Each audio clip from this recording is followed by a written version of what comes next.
മന്ത്രിമാമനെ കാണാൻ അവരെത്തി. GLP സ്കൂളിലെ 4ാം തരം വിദ്യാർത്ഥികളായ ശ്രീദേവ് RS, KM ആരതി കൃഷ്ണ, K പാർവതി എന്നിവരാണ് വിദ്യാഭ്യാസ മന്ത്രി V ശിവൻകുട്ടിയെ കാണാനായി മലപ്പുറത്തെത്തിയത്. അവരുടെ സ്കൂളിന് 119 വർഷത്തെ പഴക്കമുണ്ട്. മറ്റു സ്കൂളുകളെ പോലെ സൗകര്യങ്ങളൊന്നുമില്ല. അടുത്തുള്ള മറ്റു സ്കൂളുകളിൽ പുതിയ കെട്ടിടവും കളിക്കാൻ പാർക്കും പൂന്തോട്ടവും നല്ല ക്ലാസ് മുറികളും ലൈബ്രറിയും കമ്പ്യൂട്ടർ ലാബും ശുചിമുറികളും സ്കൂൾ ബസ്സുമെല്ലാമുണ്ട്. എന്നാൽ തങ്ങൾ 1915 നിർമ്മിച്ച ഒരു നൂറ്റാണ്ട് പഴക്കമുള്ള കെട്ടിടത്തിലാണ് പഠിക്കുന്നതെന്ന സങ്കടം മന്ത്രിമാമനെ ബോധിപ്പിച്ചു. ഈ വർഷത്തെ ഫണ്ടെല്ലാം തീർന്നു പോയതായും മറ്റു സ്കൂളുകൾക്ക് അനുവദിച്ച ഫണ്ടുകളിൽ നടപ്പാക്കാൻ കഴിയാത്തതുണ്ടെങ്കിൽ നിങ്ങളുടെ സ്കൂളിന് അനുവദിക്കാമെന്ന് മന്ത്രി ഉറപ്പും നൽകി.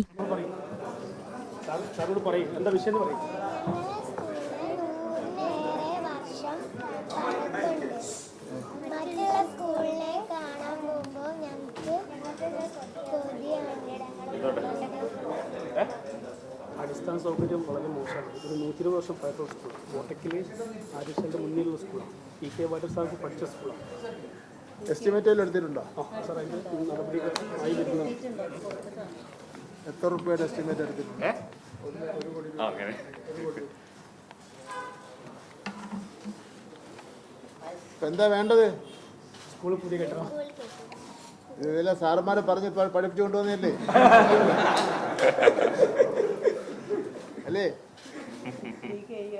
എത്രാം ക്ലാസ്സിലാ മോൻ? 4. ഇയാളോ? ഉച്ചഭക്ഷണമൊക്കെ ഉണ്ടോ അവിടെ? എങ്ങനെയുണ്ട്? പുട്ടയൊക്കെ കഴിച്ച? ചമ്മന്തി, പുതിയ ചമ്മന്തി, സാലഡ് ഇല്ല? കഴിഞ്ഞ വർഷം ഉണ്ടായിരുന്നോ സാലഡ്? ഉണ്ടായിരുന്നു.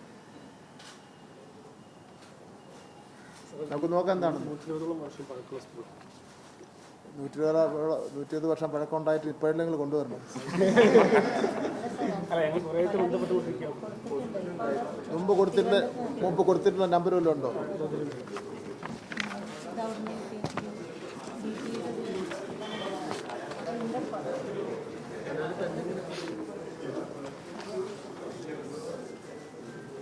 LPS അല്ലേ? LPS ആണോ?